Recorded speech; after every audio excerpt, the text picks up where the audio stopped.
So we're starting a new series on how to help you improve your family relationships. This is an important series. We've got 10 principles we're going to go through. Today, we're going to give you an overview so we can take a look at this content. And then each of the subsequent videos will help give some deeper understanding and tools for each of these 10 concepts. Today, we're just doing the overview. Obviously, right out of the starting gate, if you increase or improve on any of these 10 areas within your own family relationships, you're going to see positive benefits occur. And these are pretty global concepts. I think you could apply them in most family scenarios. Families come in many shapes and sizes.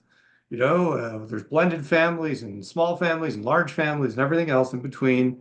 Sometimes friendships are almost like, roommates are almost like a little mini family. There's lots of different ways you can define a family. So taking a look at these, we've got communication, trust, boundaries, family roles, autonomy, connection, values, fun, curiosity, and learning. We find these 10 principles really help strengthen families and also give you parameters to kind of work within when you're trying to figure out, hey, what's going wrong in our family relationships? These concepts can help you identify the area. Are we struggling with developing autonomy? Is someone not really pulling their weight around the home? Or they wanting autonomy too quickly? And so it's that gradual process that we're going to talk about of how children develop more and more autonomy until they become adults, right? Family roles, man, volumes and volumes of research and books have been done on family roles. One of the people that made it famous is obviously Alfred Adler back many years ago, psychologist. But there's lots of different work on family roles and figuring things out. What role is each person playing and what does that look like?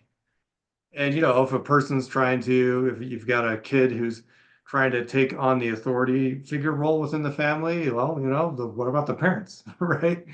So there's like different things that you can look at here that can help you figure out what can I tweak and fine tune in my family. Clearly, boundaries, that's a huge one that we see a lot with parent coaching that we do, and family coaching is to try and help people figure out what are the limits, what are the boundaries, what's acceptable behavior, etc. Everything from curfews to times on digital devices, cell phones, and everything else. So there's lots of discussions around that. So you can see each one of these are huge. Developing trust, having good communication. Curiosity is a very important thing. If we have just transactional family relationships, curiosity kind of fails and dies, and there's not a lot of depth in the relationship, which then that starts to erode a lot of these other areas. Having good curiosity about what your children or what your parents or what your siblings are really actually thinking and feeling about different concepts and things that are going on in their lives, showing genuine curiosity and taking action on that curiosity. Go to their ball games if you can, whatever it is, shows a genuine desire to kind of see what they're doing in their lives. Learning together is huge. So you can see all 10 of these are so important as standalone topics. So that's why this next series of videos will hit these 10. Today's just that broad overview. The takeaway or call to action today is to go through this list, go ahead and screenshot it or whatever, and take a look at it and ask yourself, how am I doing in my family? Is what we love to do at the Greater U is take any list like this, especially when you have a list of 10 items, and rate each one of them on a scale of 1 to 10. On a scale of 1 to 10, how strong is our communication in our family? 10 being best, 1 being terrible. On a scale of 1 to 10, how's our trust level? 10 being best, 1 being terrible, and anything in between. If you do that, notice how we have this laid out. If you do 10 scales, 1 to 10 for each of those 10 concepts within your family, it'll give you that rough number out of 100. Your total possible value you can get on assessing this is a score of 100. That's a perfect score. No family is going to get that, none that I've met at least.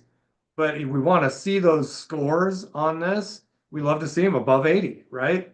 Workable if they're above 70. If they're below 70, we're starting to get into that territory. Kind of matches the grading system that generally gets used in academia, right? That we want to get above a 70, 80 is way better, 90 is amazing. If you can get your family scores up above 90, you're doing something right. You need to write books. You need to get your own podcast. You need to teach everyone else how to have such a strong family. So That's the goal, is to strengthen that score out of 100. Take each item on there, score it 1 to 10.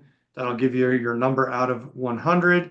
And then it'll also show you the problem areas that you would need to work on in your family system so that your family can be strengthened.